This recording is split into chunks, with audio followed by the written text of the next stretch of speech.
얼마 전 우리나라 정부기관이나 공공 웹사이트를 해킹해 재력가나 유명인들의 개인정보를 알아내고 계좌에서 수백억 원을 가로챈 국제 해킹 조직원들이 검거됐습니다. 탈취한 개인정보로 몰래 알뜰폰을 개통하고 비대면 인증체계를 무력화하는 등 구체적인 범행 수법이 드러났습니다. 취재기자 연결해서 자세한 내용 들어보겠습니다. 유서연 기자, 이 BTS 정국 등 재력가들의 개인정보를 해킹해 수백억 원을 뜯어낸 일당이 검거됐다는 소식 얼마 전에 전해드렸는데요. 이 경찰이 구체적인 수법과 수사 결과를 발표했죠? 예, 서울경찰청 사이버수사대가 정부 웹사이트 등을 해킹해 재력가들 대상으로 수백억 원을 뜯어낸 혐의를 받는 국제 해킹 조직원들을 검거했습니다. 검거된 조직원은 모두 18명인데 해킹 등 핵심 범행을 맡은 총책 2명은 전부 중국 국적의 조선족이었습니다. 이들은 2023년 7월부터 지난 4월까지 여러 공공 민간 웹사이트를 해킹해 개인, 금융, 인증 정보를 탈취해 수백억 원을 가로챈 혐의를 받습니다. 피해자 대부분은 사회적으로 저명한 재력가로 일당은 16명으로부터 390억 원을 뜯어냈고 10명으로부터 250억 원을 가로채려다 미수에 그친 거로 파악됐습니다. 이들은 피해자 명의로 계좌를 개설하거나 돈을 가로채는 등 범행을 저지르면서 실명 인증, 신분증 진위 여부 인증, 계좌 인증 등 비대면 인증 체계를 모두 통과한 거로 확인됐습니다.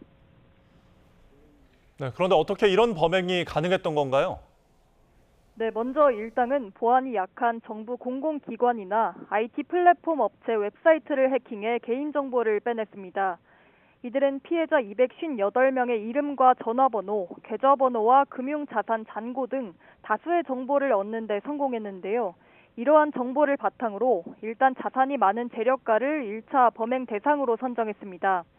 이후 다시 한번 범행 대상을 가려냈는데 수감 중인 기업 회장이나 군 입대 중이거나 해외 체류 중인 연예인 등을 노렸습니다. 알뜰폰 개통 서비스를 해킹해 무단 개통하면 사업법에 따라 해당 명의자에게 알림이 가는데 그 알림을 곧바로 받을 수 없는 사람들을 고른 겁니다. 이렇게 휴대전화 본인 인증을 할 수 있게 됐고 공동인증서, IP인을 발급받거나 계좌를 개설하는 등 또 다른 본인 인증 수단도 확보하는 데 성공했습니다.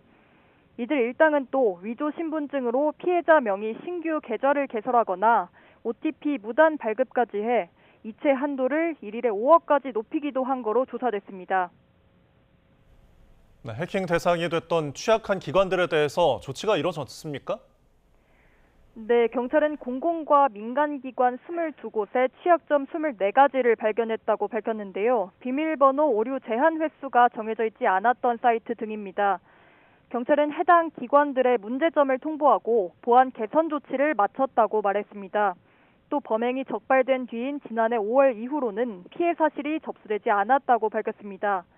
그러면서 수사를 통해 확인된 보안 취약 요소는 개선됐지만 휴대전화 비대면 개통 절차 등에 잠재된 보안 취약 요소가 있을 수 있는 만큼 더욱 철저한 점검이 필요하다고 강조했습니다. 경찰은 또 본인 명의로 개통된 휴대전화나 금융거래 내역을 수시로 확인해 알 수 없는 기록이 발견되면 즉시 신고하는 등 개인정보 보안 수칙을 생활 속에서 꾸준히 실천해달라고 당부했습니다. 지금까지 서해부에서 전해드렸습니다.